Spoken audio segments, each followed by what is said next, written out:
ਭਾਰੀ ਮੀਂਹ ਦੇ ਕਾਰਨ ਘੱਗਰ ਦੇ ਨਾਲ ਲੱਗਦੇ ਇਲਾਕਿਆਂ ਦੇ ਵਿੱਚ ਹੜ੍ਹ ਦਾ ਖਤਰਾ। ਸੰਗਰੂਰ ਦੇ ਮੁਣਕ ਨੇੜਲੇ ਇਲਾਕਿਆਂ ਦੇ ਵਿੱਚ ਭਰਨ ਲੱਗਾ ਪਾਣੀ। ਕਈ ਘਰਾਂ ਦਾ ਪਿੰਡ ਦੇ ਨਾਲੋਂ ਟੁੱਟਿਆ ਸੰਪਰਕ।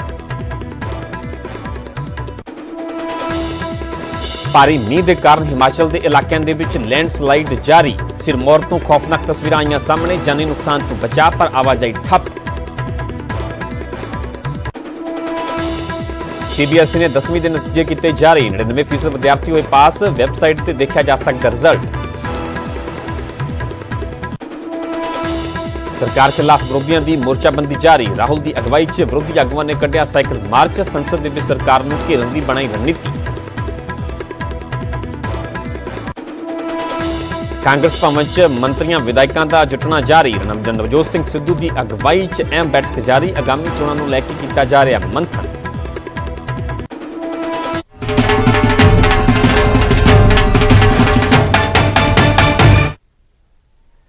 सत श्री अकाल, तुसीं देख रहे हो न्यूज़ 18 पंजाब हरियाणा हिमाचल। मैं परमिंदर सिंह तेजा। सारे दर्शकों का बुलेटिन स्वागत है। शुरुआत करांगे अजिही खबर तो जिहड़ी अपने आप दे विच कई तरह के सवाल भी खड़े करदी है। पंजाब दे विच कोरोना की दूजी लहर के दौरान मौतों के डराउण वाले आंकड़े सामने आए ने। पंजाब दे विच पिछले 3 महीनों दौरान 88,931 मौतां दर्ज कीतियां गईयां ने। यह आंकड़ा पिछले साल के मुकाबले 40,000 तो ज्यादा है।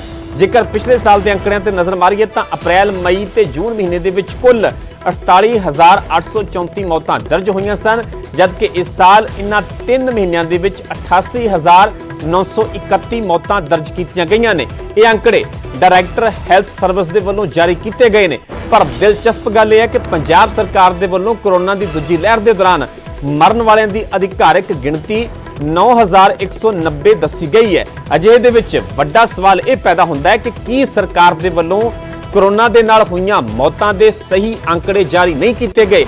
यह सवाल इसलिए भी अहम हो जाता है क्योंकि हर साल पंजाब दे विच औसतन 2.1 तो 2.2 लाख मौतां दर्ज कीतियां जांदियां ने, जबकि पिछले 6 महीनों के अंदर ही 1.47 लाख मौतां दर्ज कीतियां जा चुकियां ने। ते आंकड़े सामने आउण तो बाद अपने आप दे विच सरकार दे जिहड़े वल्लों अधिकारिक तौर पर आंकड़े जारी किए गए हैं उन्हां ते सवाल पैदा होने सुभाविक ने, क्योंकि सरकार दे आंकड़ियां ते जिहड़े हुण आंकड़े जिहड़े डायरैक्टर हैल्थ सर्विस दे वल्लों जारी किए गए हैं उन्हां दे विच जमीन आसमान का वक्फा गैप नजर आ रहा है। अपने आप दे विच जिहड़े आंकड़े ये जारी किए गए हैं डायरैक्टर हैल्थ सर्विस दे वल्लों वो डराउण वाले ने, हैरान करने वाले ने, कई तरह के सवाल खड़े करने वाले ने, क्योंकि पंजाब दे विच पिछले 3 महीनों के दौरान 88,931 मौतां दर्ज कीतियां गईयां ने। इन आंकड़ियां दे विच यह कहा गया है यह आंकड़ा पिछले साल के मुकाबले 40,000 तो भी ज्यादा है।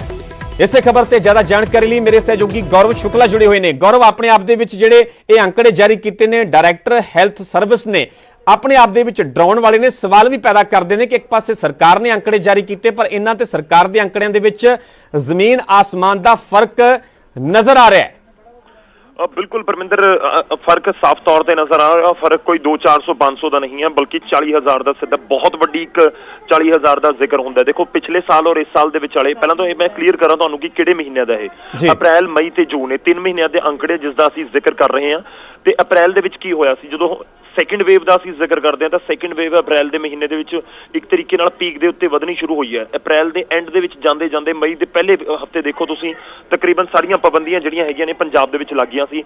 मई का महीना पूरा पीक, या तुसीं कह सकते हो कि 15 अप्रैल तो लैके करीब 20 तो 25 मई तक सैकेंड वेव का पूरा पीक पंजाब दे विच रहा है। उस तो बाद हौली हौली जिहड़ियां ने पाबंदियां घटनियां शुरू होईयां। जून के एंड तक आके बहुत सारियां पाबंदियां ऑलमोस्ट खत्म कर दित्तियां गईयां। तां इह ओह 3 महीनों का समय जो कोरोना काल सैकेंड वेव पंजाब दे विच बहुत जबरदस्त उहदा असर रहा है। हुण गल मौतां दे अंकड़े दी, मौतां दे अंकड़े दे उत्ते इस करके सवाल उठ रहे हैं क्योंकि जे पिछले साल दा असीं जिक्र करिए, हुण कई लोग ये भी कहणगे कि पिछले साल भी कोरोना सी, पर तुसीं देखो पिछले साल कोरोना कदों पीक दे उत्ते गया। कोरोना पीक दे उत्ते गया अक्तूबर के करीब नेड़े जाके, या कहिए कि अगस्त सितंबर दे विच। ते अप्रैल मई जून बिल्कुल स्टार्टिंग फेज सी कि 2-2 4-4 मामले उस समय सामने आ रहे सी।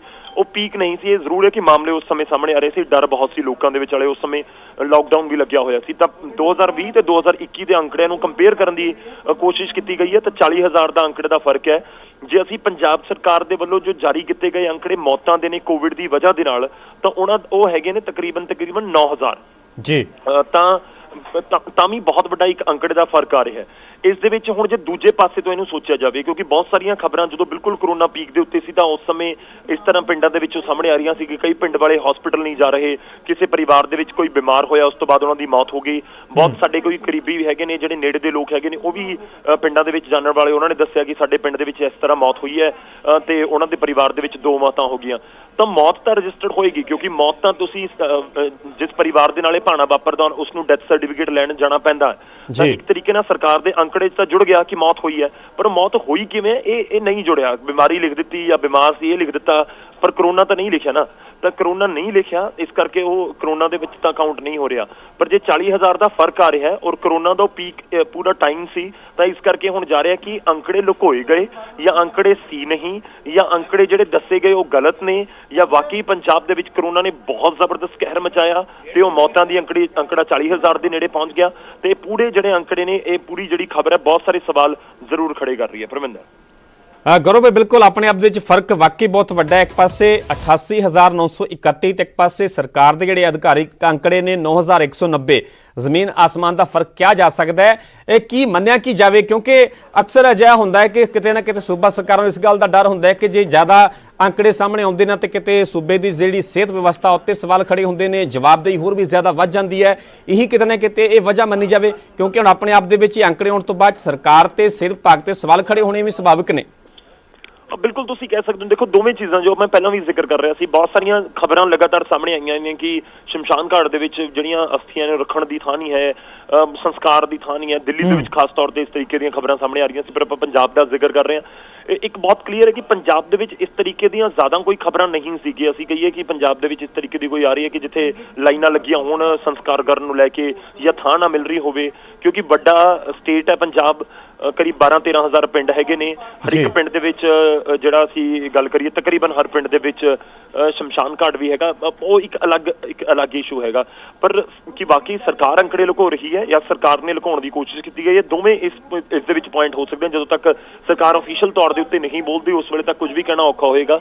ਜੋ ਆਪਾਂ ਪਹਿਲਾਂ ਜ਼ਿਕਰ ਕੀਤਾ ਸੀ ਕਿ ਕਈ ਵਾਰ ਕੀ ਹੁੰਦਾ ਕਿ ਮੌਤਾਂ ਹੋਈਆਂ, ਲੋਕਾਂ ਨੇ ਹਸਪਤਾਲ ਦਾ ਰੁਖ ਨਹੀਂ ਕੀਤਾ ਤੇ ਉਸ ਦੀ ਵਜ੍ਹਾ ਨਾਲ ਇਹ ਮੌਤਾਂ ਦੀ ਗਿਣਤੀ ਵੱਧ ਗਈ। ਤੇ ਉਹ ਦੂਜੇ ਪਾਸੇ ਕੋਵਿਡ ਦੇ ਵਿੱਚ ਰਜਿਸਟਰਡ ਨਹੀਂ ਸੀ, ਇਸ ਕਰਕੇ 40,000 ਰਜਿਸਟਰਡ ਤਾਂ ਹੋ ਗਈਆਂ ਮੌਤਾਂ, ਪਰ ਉਹ ਕਿਵੇਂ ਮੌਤ ਹੋਈ ਹੈ ਇਸ ਚੀਜ਼ ਨੂੰ ਲੈ ਕੇ ਕਲੀਅਰ ਨਹੀਂ ਸੀ। ਖੈਰ, ਦੇਖਣਾ ਹੋਏਗਾ ਕਿ ਸਰਕਾਰ ਕਿਵੇਂ ਰਿਐਕਟ ਕਰਦੀ ਹੈ ਇਸ ਪੂਰੀ ਜਾਣਕਾਰੀ।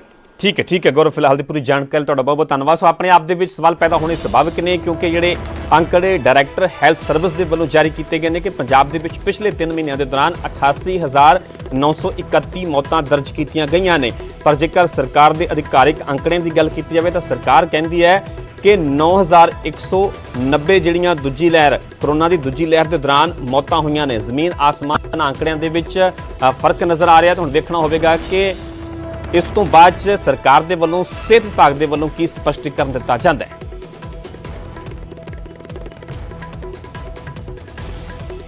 ਹੁਣ ਗੱਲ ਕਰਾਂਗੇ ਕਰੋਨਾ ਵੈਕਸੀਨ ਦੀ। ਕਰੋਨਾ ਵੈਕਸੀਨ ਲਗਵਾਉਣ ਦੇ ਲਈ ਸਮਾਣਾ ਦੇ ਲੋਕ ਹਰ ਹਾਲਾਤ ਦਾ ਸਾਹਮਣਾ ਕਰ ਰਹੇ ਨੇ। ਇੱਥੋਂ ਦੇ ਪਿੰਡ ਧਨੇਟਾ ਦੀ ਸਰਕਾਰੀ ਡਿਸਪੈਂਸਰੀ ਦੇ ਵਿੱਚ ਮੀਂਹ ਦਾ ਪਾਣੀ ਭਰਿਆ ਹੋਇਆ ਹੈ, ਪਰ ਫਿਰ ਵੀ ਲੋਕਾਂ ਦਾ ਵੈਕਸੀਨ ਲਗਾਉਣ ਦਾ ਉਤਸ਼ਾਹ ਘੱਟ ਨਹੀਂ ਹੋਇਆ। ਭਰੇ ਹੋਏ ਪਾਣੀ ਦੇ ਵਿਚਾਲੇ ਹੀ ਲੋਕ ਟੀਕਾ ਲਗਵਾ ਰਹੇ ਨੇ।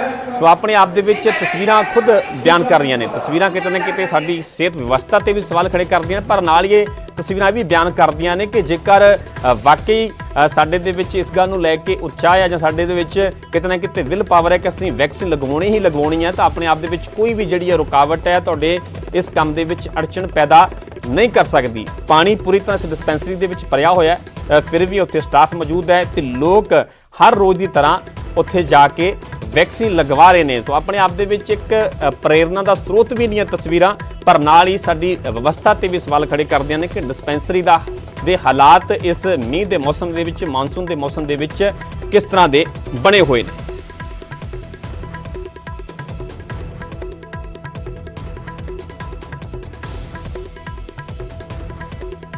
ਇਸੇ ਖਬਰ ਤੇ ਜ਼ਿਆਦਾ ਜਾਣਕਾਰੀ ਲਈ ਮੇਰੇ ਸਹਿਯੋਗੀ ਪੁਰਸ਼ੋਤਮ ਕੌਸ਼ਿਕ ਜੁੜੇ ਹੋਏ ਨੇ। ਪੁਰਸ਼ੋਤਮ, ਆਪਣੇ ਆਪ ਦੇ ਵਿੱਚ ਦੋ ਜਿਹੜੇ ਆਪਣੇ ਆਪ ਦੇ ਵਿੱਚ ਸਿੱਧੇ ਤੌਰ ਤੇ ਗੱਲਾਂ ਜੁੜੀਆਂ ਹੋਈਆਂ ਨੇ ਇਹਨਾਂ ਤਸਵੀਰਾਂ ਦੇ ਨਾਲ। ਇੱਕ ਪਾਸੇ ਤਾਂ ਇਹ ਵਧਾਈ ਦੇ ਪਾਤਰ ਨੇ ਇਹ ਲੋਕ ਕਿ ਪਾਣੀ ਡਿਸਪੈਂਸਰੀ ਦੇ ਵਿੱਚ ਖੜਾ ਹੋਇਆ ਹੈ, ਪਰ ਫਿਰ ਵੀ ਇਹ ਪਾਣੀ ਲੋਕਾਂ ਨੂੰ ਇੱਥੇ ਪਹੁੰਚਣ ਤੋਂ ਰੋਕ ਨਹੀਂ ਸਕਿਆ। ਲੋਕ ਆਪਣੀ ਵੈਕਸੀਨ ਲਗਵਾ ਰਹੇ ਆ, ਪਰ ਨਾਲ ਹੀ ਇਹ ਵੀ ਸਵਾਲ ਖੜੇ ਹੁੰਦੇ ਨੇ ਸਾਡੇ ਸਿਸਟਮ ਤੇ, ਸਿਹਤ ਵਿਵਸਥਾ ਤੇ, ਪ੍ਰਸ਼ਾਸਨ ਦੇ ਦਾਅਵਿਆਂ ਤੇ ਕਿ ਇਹ ਮੀਂਹ ਦੇ ਮੌਸਮ ਦੇ ਵਿੱਚ ਮੌਸਮ ਦਾ ਇੱਕ ਪਾਸੇ ਜਿਵੇਂ ਮਿਜ਼ਾਜ ਬਦਲ ਰਿਹਾ, ਪਰ ਆਪਣੇ ਆਪ ਦੇ ਵਿੱਚ ਡਿਸਪੈਂਸਰੀ ਦੀਆਂ ਤਸਵੀਰਾਂ ਕਿਹੋ ਜਿਹੀਆਂ ਨੇ, ਕਿਵੇਂ ਪਾਣੀ ਖੜਾ ਹੋਇਆ, ਇਸ ਨੂੰ ਲੈ ਕੇ ਕਿੰਨੇ ਕੁ ਢੁਕਵੇਂ ਪ੍ਰਬੰਧ ਕੀਤੇ ਗਏ ਨੇ, ਆਪਣੇ ਆਪ ਦੀ ਤਸਵੀਰਾਂ ਬਿਆਨ ਕਰਦੀਆਂ ਨੇ। ਜੀ ਧਰਮਿੰਦਰ ਜੀ, ਹਾਲਾਤ ਇਤਨੇ ਖਰਾਬ ਹੈ। ਸਮਾਣਾ ਸ਼ਹਿਰ ਦੇ ਜਿਹੜਾ ਸਰਕਾਰੀ ਹਸਪਤਾਲ ਹੈ ਉਹਦੀ ਐਮਰਜੈਂਸੀ ਦੇ ਮੁੱਖ ਗੇਟ ਤੇ ਪਾਣੀ ਹੈ। ਧਨੇਠੇ ਦਾ ਜਿਹੜਾ ਪਿੰਡ ਦੇ ਵਿੱਚ ਡਿਸਪੈਂਸਰੀ ਹੈ ਜਿੱਥੇ ਲੋਕ ਵੈਕਸੀਨ ਲਵਾਉਣ ਆ ਰਹੇ ਹੈ ਉੱਥੇ ਪਾਣੀ ਹੈ। ਤੇ ਤੁਸੀਂ ਦੇਖ ਰਹੇ ਹੋ ਵਿਜ਼ੂਅਲ ਦੇ ਅੰਦਰ ਕਿੰਨਾ ਮਤਲਬ ਡਿਸਪੈਂਸਰੀ ਸਟਾਫ ਬੈਠਾ ਹੈ, ਲੇਕਿਨ ਫਿਰ ਵੀ ਲੋਕ ਇੰਜੈਕਸ਼ਨ ਲਵਾਉਣ ਬਿਮਾਰੀ ਤੋਂ ਬਚਾਅ ਦੇ ਲਈ ਸਰਕਾਰ ਦੀ ਹਦਾਇਤਾਂ ਦੀ ਪਾਲਣਾ ਕਰ ਰਹੇ ਹੈ ਵੀ ਲੋਕ ਬਿਮਾਰੀ ਤੋਂ ਬਚ ਸਕੀਏ। ਦੂਜੇ ਪਾਸੇ ਜਿਹੜੇ ਵੈਕਸੀਨ ਦੇ ਜਿੰਨੇ ਵੀ ਸੈਂਟਰ ਬਣੇ ਉੱਥੇ ਬਰਸਾਤ ਦੇ ਪਾਣੀ ਦੀ ਨਿਕਾਸੀ ਨਾ ਹੋਣ ਕਰਕੇ ਲੋਕ ਇੰਨੇ ਪਰੇਸ਼ਾਨ ਹੈ ਕਿ ਤੁਸੀਂ ਕੋਸ ਰਹੇ ਸਰਕਾਰਾਂ ਨੂੰ ਵੀ ਇੰਨੇ ਸਾਲ ਹੋ ਗਏ ਜੀ अभी तक साढ़े पानी की निकासी नहीं कर सके शहरों के विच भी लोग बड़े परेशान है इस चीज़ को लेके भी शहर के जो बाजार है उन्होंने पानी लवालब भरे पे, दुकानदार काम ठप होए पे, बस अड्डे में पानी है, हस्पताल से पानी है। और तुसीं देख रहे हो जी पिंडां दी डिस्पैंसरी उहदे की हालात है। परशोत्तम, इन्हां तस्वीरां तो बाद किसी तरह की प्रशासन के सिर पग दे विच कोई हरकत, कोई भरोसा, कोई दावा किया गया होवे भी अजे हालात इस तो बाद ना बन? परमिंदर जी अजे अधिकारी नाल किने हो सकिया, लेकिन सारा कुछ मैं विधायक के नोटिस दे विच भी लिया है, विजुअल मैं विधायक को भी भेजे हैं भी तुसीं देखो शहर के लोगों का, पिंडां के लोगों के किस हालात से लोग जी रहे हैं भी इन्हां दे अगले आने वाले समय से बरसातां जे और होनी है। अजे तो 15 मिनट बरसात हुई थी, 15 मिनट के विच हालात हैं, जे घंटा 2 घंटा मीह पै जाए तो सारा शहर ही डूब जाना है। हाँ ठीक है परशोत्तम, फिलहाल की पूरी जानकारी तुहाडा बहुत बहुत धन्यवाद। सो अपने आप की तस्वीरां सवाल भी खड़े करदियां ने प्रशासन के दाव्यां ते कि हालात किस तरह के ने, किवें डिस्पैंसरी दे विच पानी भरिया है, पर नाल ही लोग भी वधाई दे पात्र ने कि अजे हालात होने के बावजूद लोग अपने आप नूं कोरोना तो सुरक्षित किवें रख रहे हैं, किवें अपना बचाव कर रहे हैं। वैक्सीन लगवाउण दे लई वड्डी गिणती दे विच लोग इन्हां हालातां दे विच भी पहुंच रहे हैं।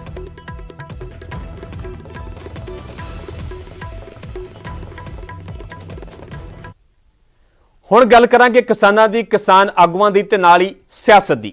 ਕੀ ਕਿਸਾਨ ਆਗੂ ਸਿਆਸੀ ਦੰਗਲ ਦੇ ਵਿੱਚ ਉਤਰਨ ਦੀ ਤਿਆਰੀ ਕਰ ਰਹੇ ਨੇ? ਇਹ ਸਵਾਲ ਇਸ ਲਈ ਕਿਉਂਕਿ ਖੰਨਾ ਦੇ ਵਿੱਚ ਕੁਝ ਪੋਸਟਰ ਲੱਗੇ ਨੇ ਜਿਨ੍ਹਾਂ ਨੇ ਇੱਕ ਵਾਰ ਫਿਰ ਇਹ ਚਰਚਾ ਛੇੜ ਦਿੱਤੀ ਹੈ। ਦਰਅਸਲ ਕਿਸਾਨ ਆਗੂ ਬਲਬੀਰ ਰਾਜੇਵਾਲ ਦੇ ਹੱਕ ਦੇ ਵਿੱਚ ਪੋਸਟਰ ਲਗਾਏ ਗਏ ਨੇ ਜਿਸ ਦੇ ਵਿੱਚ ਸਵਾਲ ਪੁੱਛਿਆ ਗਿਆ ਕਿ ਕੀ ਤੁਸੀਂ ਰਾਜੇਵਾਲ ਨੂੰ ਪੰਜਾਬ ਦਾ ਸੀਐਮ ਵੇਖਣਾ ਚਾਹੁੰਦੇ ਹੋ? ਹਾਲਾਂਕਿ ਜਦੋਂ ਵੀ ਅਜਿਹੀਆਂ ਚਰਚਾਵਾਂ ਉੱਠੀਆਂ ਕਿਸਾਨ ਆਗੂਆਂ ਨੇ ਇਹਨਾਂ ਨੂੰ ਖਾਰਜ ਹੀ ਕੀਤਾ, पर अपने आप दे विच हुण ये तस्वीरां जरूर कई तरह के सवाल खड़े करदियां ने। साफ तौर पर इस पोस्टर ते लिखा गया कि की तुसीं चाहुंदे हो अगला सीएम होवे बलबीर सिंह राजेवाल। इस पोस्टर ते लिखा गया, इस एक कंध ते इस पोस्टर नूं चिपकाया गया। हालांकि जदों भी पंजाब के किसान आगूआं दे नाल जथेबंदियां दे नाल गलबात कीती जांदी, हालांकि पिछले दिन ही न्यूज़ 18 के वल्लों बलबीर सिंह राजेवाल दे नाल गलबात कीती गई, इंटरव्यू किया गया सीगा ते उन्हां ने खुद इन्हां सारियां चर्चावां नूं रद्द किया सीगा। पर फिर भी ये जिहड़ा पोस्टर अपने आप दे विच कई तरह के सवाल खड़े कर रहा है। इस खबर से ज़्यादा जानकारी लिए खन्ना तो मेरे सहयोगी गुरदीप सिंह जुड़े हुए हैं। और गुरदीप, जानना चाहांगे कुछ साफ हो सकिया है आखिरकार किस दे वल्लों ये पोस्टर लगाया गया? क्योंकि सीधे तौर पर सवाल किया गया कि की तुसीं अगला सीएम बलबीर सिंह राजेवाल नूं वेखना चाहुंदे हो? किस तरह की हरकत है जां कोई किसान आगू दे वल्लों बलबीर सिंह राजेवाल दे वल्लों इस ते कोई स्पष्टीकरण भी दिता गया? जी परमिंदर हजे तक एक नहीं पता चल सकिया भी किसने ये पोस्टर लगाया, बट पोस्टर का जिहड़ा है अगर थले देखा जाए तो भारतीय किसान यूनियन लिखा गया है, पर ये पोस्टर किसने लगाया है हजे तक साफ नहीं हो सकिया। क्योंकि किसान अंदोलन के दौरान बहुत सारे पोस्टर लगाए गए सी और जिथे पोस्टर लग्या होया उत्थे भी कुछ दिन पहला भी किसानी झंडे वगैरह ते होर पोस्टर काफ़ी लगे सी, क्योंकि बाजार है वो और बाजार के नेड़े ही ये पोस्टर लग्या होया। जेकर गल करिए जीटी रोड ते भी किसानां नूं समर्थन करता है बलबीर राजेवाल दी फोटो वाला जिहड़ा बड़ा बोर्ड है पूरे जीटी रोड ते लगे हुए हैं। नाल उरे जिहड़े लोकल लीडर जिहड़े नवीं लेडी लीडर हैगे उन्हां दी आप ही फोटो लगी हुई है किसानां दे। ठीक है गुरदीप, तुहानूं मैं इत्थे रोकना चाहांगा। साडे नाल किसान आगू बूटा सिंह शादीपुर जुड़े हुए हैं। बूटा सिंह, तुहाडा स्वागत है न्यूज़ 18 पंजाब हरियाणा हिमाचल ते। बूटा सिंह जी, जदों भी तुहानूं चाहे सवाल किया जाए चाहे बलबीर सिंह राजेवाल नूं किया जाए होर किसी भी पंजाब के किसान आगू नूं किया जाए तां यही जवाब हुंदा है कि साडा सिर्फ मकसद है मोर्चे नूं फतेह करना, इस मोर्चे नूं जितना, सिर्फ खेती कानून रद्द करवाना, सियासत दे नाल साडा कोई भी वाह वास्ता नहीं है। पर जिहड़ा पोस्टर लगा खन्ना दे विच ये सवाल जरूर बहुत खड़े करदा है। सिद्धे तौर पर तुहानूं मैं दस दिना कि इहदे उपर लिखिया गया कि की तुसीं राजेवाल नूं पंजाब दा सीएम वेखना चाहुंदे हो? की मायने कड्डे जाने इस पोस्टर दे? मैं तो देखा नहीं पोस्टर कितने लगे है ना। नहीं, मैं तुहानूं दी वर्डिंग दसदी है, शब्दावली उत्ते लिखी की गई है। बिल्कुल साडा तो कोई इरादा ही नहीं। अजकल कई बार हो सकता कोई साडे मोर्चे का नुकसान करने वास्ते भी ਕੋਈ ਸ਼ਰਾਰਤੀ ਅੰਦਰ ਇਹੋ ਜਿਹਾ ਲਾ ਸਕਦੇ ਨੇ ਹਨਾ। ਅਸੀਂ ਤਾਂ ਸਾਡੀ ਤਾਂ ਕੋਈ ਸੋਚ ਆ ਵੀ ਜਿੰਨਾ ਚਿਰ ਕਾਲੇ ਕਾਨੂੰਨ ਰੱਦ ਨਹੀਂ ਹੁੰਦੇ ਉਹਨਾਂ ਚਿਰ ਅਸੀਂ ਇਲੈਕਸ਼ਨ ਦੇ ਬਾਰੇ ਕੁਝ ਵੀ ਨਹੀਂ ਸਕਦੇ। ਠੀਕ ਹੈ ਜੀ, ਤੇ ਸਾਡਾ ਸਾਰਿਆਂ ਦਾ ਬੈਠ ਕੇ ਫੈਸਲਾ ਹੋਇਆ ਹੈ ਕਿ ਸ਼ਰਾਰਤੀ ਅੰਦਰ ਤੇ ਲੜੇ ਹੋਣੇ ਨੇ। ਮੈਂ ਇੱਕ ਗੱਲ ਹੋਰ ਕਰਦਾ ਇਹਦੇ ਨਾਲ ਜੁੜਦਾ ਕਿ ਅਸੀਂ ਕਾਨੂੰਨਾਂ ਨੂੰ ਰੱਦ ਕਰਾ ਲੈਂਦੇ ਹਾਂ, ਕਾਨੂੰਨ ਰੱਦ ਹੋ ਜਾਂਦੇ ਨੇ, ਉਸ ਤੋਂ ਬਾਅਦ ਆਪਾਂ ਪੰਜਾਬ ਦੇ ਲੋਕਾਂ ਦੀਆਂ ਕੀ ਭਾਵਨਾਵਾਂ ਨੇ, ਨੌਜਵਾਨਾਂ ਦੀਆਂ ਕੀ ਭਾਵਨਾਵਾਂ ਨੇ ਹਨਾ, ਉਹਨਾਂ ਭਾਵਨਾਵਾਂ ਦੀ ਕਦਰ ਦੇ ਮੁਤਾਬਕ ਕੁਝ ਵੀ ਹੋ ਸਕਦਾ, ਜਿਹਦੀ ਮੈਂ ਗੱਲ ਕਰਨੀ ਚਾਹੁੰਦਾ। ਠੀਕ ਹੈ, ਲੇਕਿਨ ਉਸ ਤੋਂ ਪਹਿਲਾਂ ਸਾਡੀ ਕੋਈ ਗੱਲ ਨਹੀਂ, ਕੋਈ ਬਾਤ ਨਹੀਂ। ਤੇ ਜੇ ਕਾਨੂੰਨ ਰੱਦ ਹੁੰਦੇ ਨੇ ਅਸੀਂ ਮੋਰਚਾ ਫਤਿਹ ਕਰਦੇ ਹਾਂ, ਉਸ ਤੋਂ ਬਾਅਦ ਲੋਕਾਂ ਦੀਆਂ ਭਾਵਨਾਵਾਂ ਹੋਣਗੀਆਂ ਉਹਨਾਂ ਦੀ ਕਦਰ ਜ਼ਰੂਰ ਕਰਾਂਗੇ।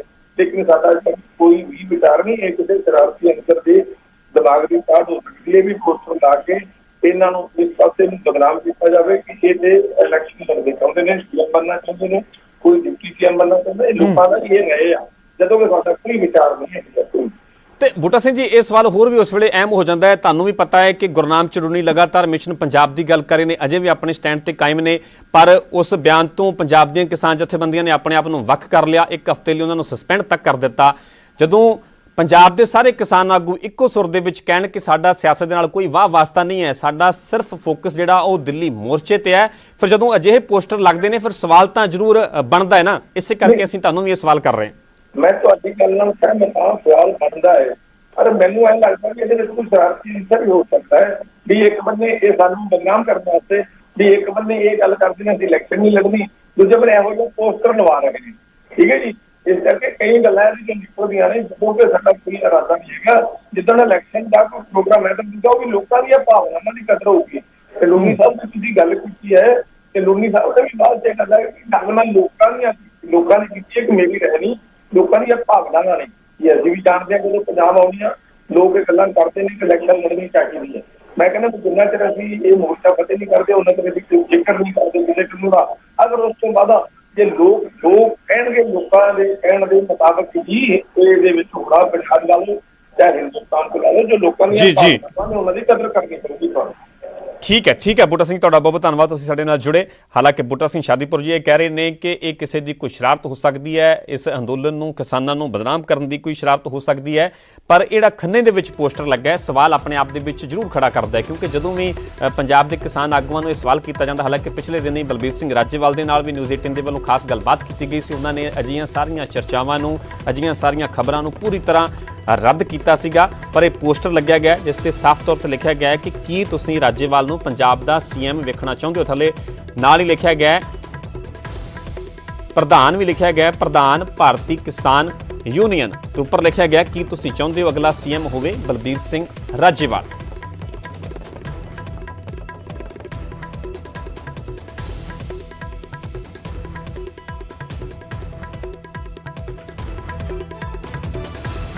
ਸੋ ਤਰ੍ਹਾਂ ਦੀਆਂ ਜਿਹੜੀਆਂ ਪ੍ਰਤੀਕਿਰਿਆਵਾਂ ਵੀ ਸਾਹਮਣੇ ਆ ਰਹੀਆਂ ਇਸ ਪੋਸਟਰ ਲੱਗਣ ਤੋਂ ਬਾਅਦ ਚ ਕਾਂਗਰਸ ਦੇ ਵਿਧਾਇਕ ਕੁਲਦੀਪ ਵੈਦ ਦੀ ਇਸ ਪੋਸਟਰ ਤੋਂ ਬਾਅਦ ਚ ਵੀ ਪ੍ਰਤੀਕਿਰਿਆ ਸਾਹਮਣੇ ਆਈ ਹੈ, ਤੁਹਾਨੂੰ ਉਹ ਵੀ ਸੁਣਾ ਦਿੰਦੇ ਹਾਂ।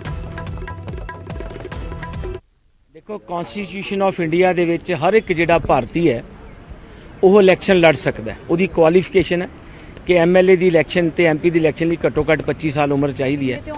Even president of India the election ਵੀ ਲੜੀ ਜਾ ਸਕਦੀ ਹੈ। ਇਲੈਕਸ਼ਨ ਕਮਿਸ਼ਨ ਦੀਆਂ ਜਿਹੜੀਆਂ ਹਦਾਇਤਾਂ ਨੇ ਜਾਂ ਜਿਹੜੇ ਸਾਡੇ ਲਾਜ਼ ਉਹਦੇ ਵਿੱਚ 3 ਤਰ੍ਹਾਂ ਦੇ ਪਾਰਟੀਆਂ ਨੇ। ਇੱਕ ਰਿਕੋਗਨਾਈਜ਼ਡ ਪੋਲੀਟੀਕਲ ਪਾਰਟੀ ਬਾਈ ਇਲੈਕਸ਼ਨ ਕਮਿਸ਼ਨ, ਇੱਕ ਅਨਰਿਕੋਗਨਾਈਜ਼ਡ ਪਾਰਟੀਆਂ ਨੇ, ਇੱਕ ਇੰਡੀਪੈਂਡੈਂਟ ਹੈ।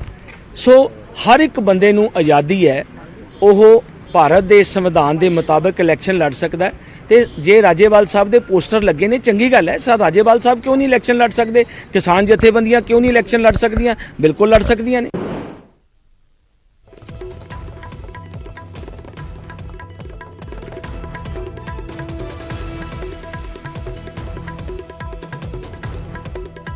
ਫਿਲਹਾਲ ਇੱਥੇ ਰੁਕ ਰਹੇ ਛੋਟੀ ਜੀ ਬ੍ਰੇਕ ਲਈ, ਜਲਦ ਹਾਜ਼ਰ ਹੁੰਨੇ ਇਸ ਬ੍ਰੇਕ ਤੋਂ ਬਾਅਦ।